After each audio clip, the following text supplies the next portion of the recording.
Thank you. Good morning. In my time today, I want to talk a little bit about what's happening in space. So broadly, some trends that are happening in the aerospace community. And in particular, also some of the applications that are happening from cameras that are going up in space taking pictures of the Earth, so Earth observation. 2 years ago, my co-founder, Will, was here. He was on this stage. And this was before we actually moved into Europe. So we started our company at Planet about 6 years ago after, again, we both worked at NASA for quite some time, wanting to change how aerospace was done, how to build satellites, do it very differently. And 2 years ago, we had about 150 people. And so I want to give a little bit of an update of what we have done, where we are today, and then go into the trends of Earth observation as well as aerospace. So today, we're about 450 people. I personally, while my co-founder is British, he's still in San Francisco, and I'm American. I've moved to Amsterdam, and I also spend my time between our offices in Amsterdam here in Berlin. We've launched a lot of satellites. We've launched hundreds of satellites. We actually operate the largest constellation of satellites in human history, and this was a startup, VC funded, that happened about 5 or 6 years ago. And what made it possible is kind of what I want to talk about today. And these are the trends that are actually happening in space. So I have 5 trends that I want to discuss. I'm going to go through some examples to prove that these are here and now and present. A lot of these examples have to do with some of the things that we're doing, because I know Planet really quite well. But I do have a number of examples about startups that are happening here in Europe and other activities. And then talk about the applications of what's happening when we have all of this new sensors going up into space to understand our changing planet. We're really at the precipice of being able to empower a transparent planet in a responsible way. So the first, we can't talk about space without talking about launch. And launch still remains to be the largest barrier to doing anything in space. Space primarily has been dominated by governments for its entire 60 years history. And globally, everyone on the planet, we do about 100 launches a year. And that's it. And these launches tend to be hundreds of millions of dollars each for the rocket, and therefore the satellites have to work, so they're huge. They have redundancy, they use legacy components, and really, if you're an aerospace engineer, you work on 2 to 3 missions in your entire career. And it remains the largest barrier to innovation in our industry. But what happened was actually this. This is a box.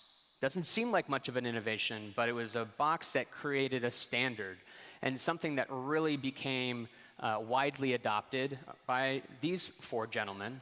A company that's in Delft in the Netherlands. It's called Innovative Solutions in Space. And so what they do is they strap these boxes to launch vehicles that have excess capacity, and you hitch a ride. So you put your satellite inside the box, the main rocket goes up, the main big, huge satellite gets deployed, and then they deploy a bunch of these small things as secondary payloads. You're essentially hitching a ride to space. And that decreased the barrier to actually getting into aerospace. This is what a typical rocket looks like. This is actually an Indian rocket. You can see that it's quite massive. This is a big to-do. This actually happened on Valentine's Day this year. And on this rocket, this was particularly special for us at Planet because we had 88 of our satellites on it. This was the largest deployment of satellites in history, and you can see all of our really small satellites that are being ejected, one after the other after the other. And we were 88 of 104 that actually went up into space that day.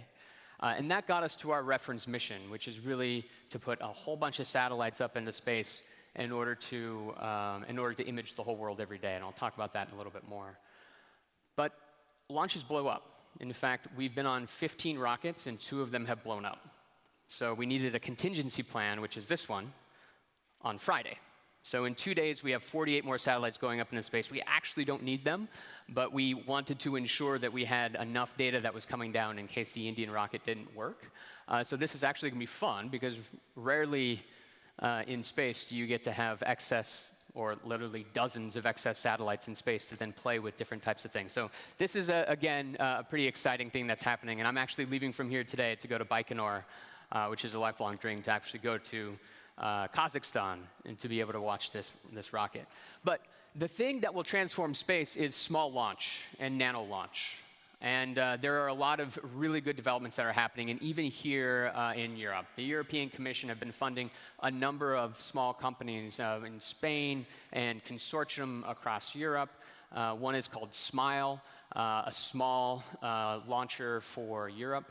And there's a number of other concepts that are coming up, a bunch of which are also funded not only by government, but also venture capitalists.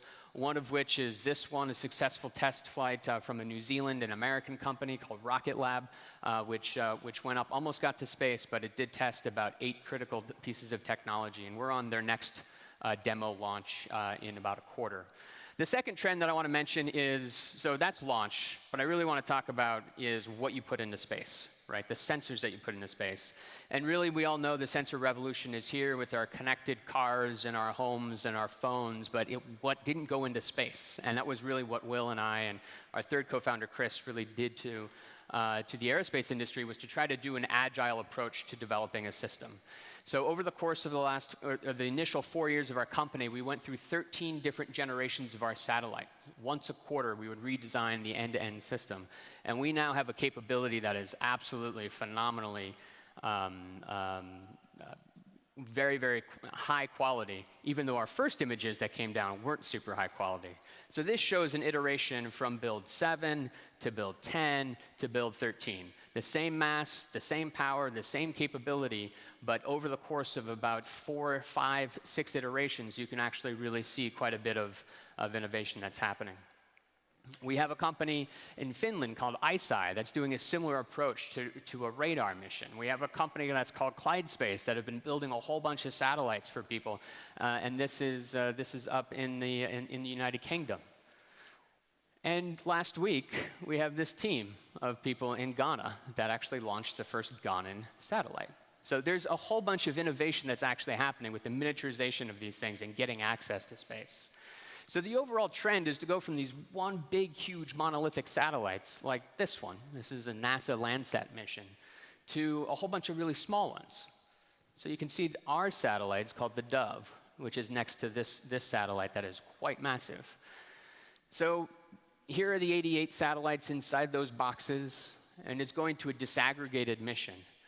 Here are the 48 satellites that are going up on Tuesday, but here you can see an animation around what a disaggregated mission in space looks like in order to come up with a new mission, and this is our reference mission. We put about 100 satellites into this particular orbit, and it effectively creates a line scanner for the planet that allows for us to image the whole world every day. That is from Berlin to Burundi. And so every single day you wake up and you get yesterday's image.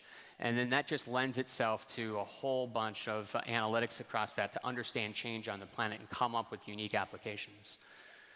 The other thing that we also need to recognize is that this is an industry that really has been dominated by governments. And so governments are shifting their approach to try to embrace commercial services and buy a service rather than tell a contractor how to actually do it. There's a lot of work to do here, but it still is working. A good example is SpaceX. SpaceX, many people may not know, but the majority of their bookings are from NASA. The majority of the R&D that they've actually been able to spend was from NASA. And that really did actually create this capability through this COTS program. Here in Europe, the European Commission is buying a Vega launch in order to put a whole bunch of European small sats on it. So it's a dedicated launch for a bunch of little small satellites. This is, again, trying to decrease the barrier to entry for people into space. And in the United States, they've been able to put on something called the general schedule, which is where government offices buy pencils and toilet paper, but they've been able to put satellite data on it. So it gets to more of a commodity where it becomes easier to buy the service rather than tell people exactly what to do. The last thing in space that I want to mention is that every single signal that we get from a satellite in space means something to everybody, whether you are an academic that's trying to understand ecosystem change over time, or whether you are in the government trying to understand border security, or you are a trader trying to understand economic stocks and flows on the planet. So as an example, here is something that security that people care a lot about in the South China Sea, which is the dredging and the creation of bases on coral reefs. And so this is definitely something that a whole bunch of governments really care about, maritime domain awareness. But then you have Greg Asner at Stanford, who's using the same exact data to understand what's happening to the coral reefs and ecosystem loss over time. And so that's what we try to do at Planet, at least, is to find that sweet spot between something that has a pure science and humanitarian mission at the core and wrap a business model around it so that it can actually be operational for decades to come. And we need to ensure that we're actually doing it in collaboration with governments, because this has been their domain. And we need to ensure that they actually know that this is coming and that they're prepared for it, and that they actually are embracing it. So that's what's been happening in space, but really we only do those things in space to get data, whether it's a GPS signal to know your location, or whether it's a cell connection in order to communicate with people, or whether it's imagery that's actually coming down to understand our planet. And meanwhile, we have a proliferation of big data, the commoditization of storage and compute. Companies don't have to actually capitalize that anymore. And the trend over the last 5-6 years or so to open up a whole bunch of machine learning algorithms. And this is something that, again, big businesses are recognizing their B2B model is really going to be on the micropayments on storage and computes. And so they actually want people to use TensorFlow and other types of activities. And so we kind of got lucky, right? Because we collect a lot of data, and all of this stuff was happening at the same time. And by the time we needed it, we just hitched our cart to it. So this is actually our core product at Planet, is a platform for analytics. So we abstract away all of the hardcore science that you have to do with these raw images from space and put it to the web and have an API and allow people to get access to it. And again, back to this example, you can see when you do some computer vision on this, you can actually do boat detection. Being able to do that at airfields, you can count how many planes are there. And so there's a bunch of open algorithms around computer vision that really make a lot of this stuff possible. But we all know that for really good algorithms to occur, you need a lot of data. You need to feed it data in order to get high accurate precision around what it is that you're seeing, to see the signal through the massive amounts of data.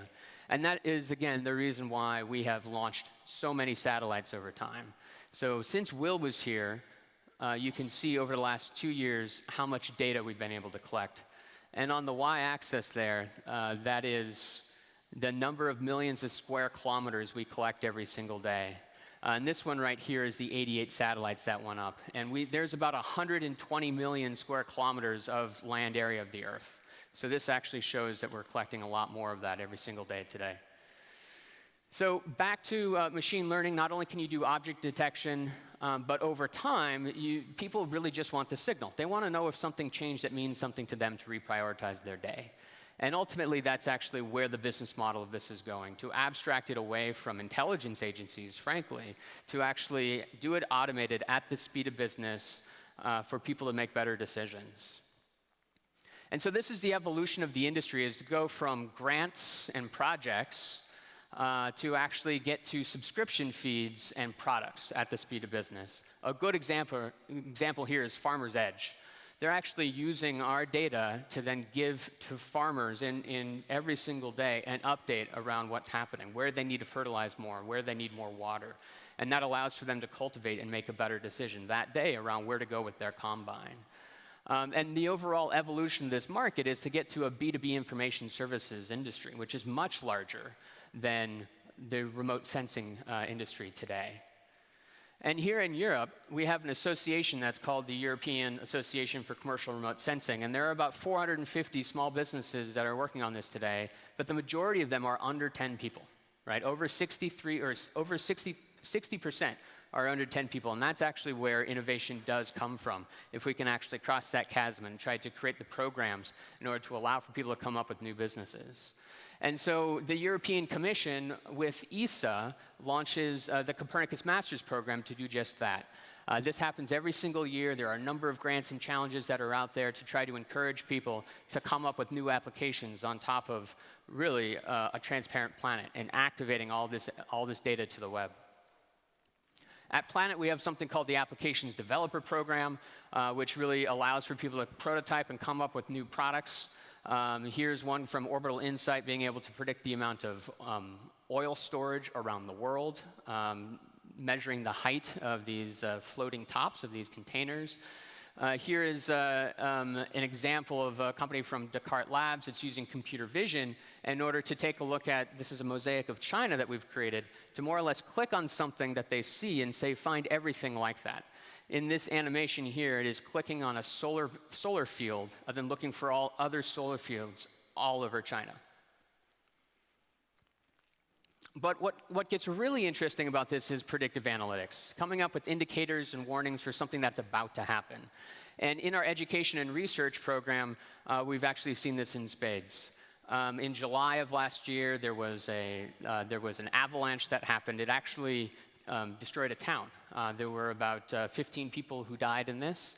And they went back in time earlier and was able to see a fissure that happened beforehand. Right? Nobody knew to look there, so nobody was actually looking at it. But the daily update of the planet, you can do forensic analysis to look for that fissure. And then he started looking at another one right next to it and saw that a fissure happened. He alerted the authorities, and it ended up occurring 2 hours later. By the time the authorities got the information, it already occurred. Luckily, nobody died, but you can see the example here and the power of looking for early warnings and indicators for something that's about to happen. This is for a humanitarian use case, but the same thing happens for government applications or for commercial applications. So the last thing I want to mention is that the big thing that we can think about this in the sensor revolution is that we're now able to measure a whole bunch of things that were impossible before. And we have a global economy that seems to be out of sync with a sustainable human evolving ecosystem as well as that of the planet. And so one of the things that I'm really excited about is trying to measure externalities and bring them into the global economy. And one really good example of that is around carbon. And so with being able to measure every day, you can actually see the amount of carbon loss that's coming from deforestation in trees. If we can come up with a global indicator for this that allows governments around the world in order to actually rely on that as a third-party data source, then we could actually set the public policies and laws in place to allow for us to value carbon and eventually even bring that into the balance sheet and have the global economy work not only for businesses, but also for people and for the planet. So that's all I have for today. But again, please join Planet. We're at planet.com. We also, please look at the ESA programs. There are a number of things for startups and incubators there, and the Copernicus program with the European Commission. But thanks a lot.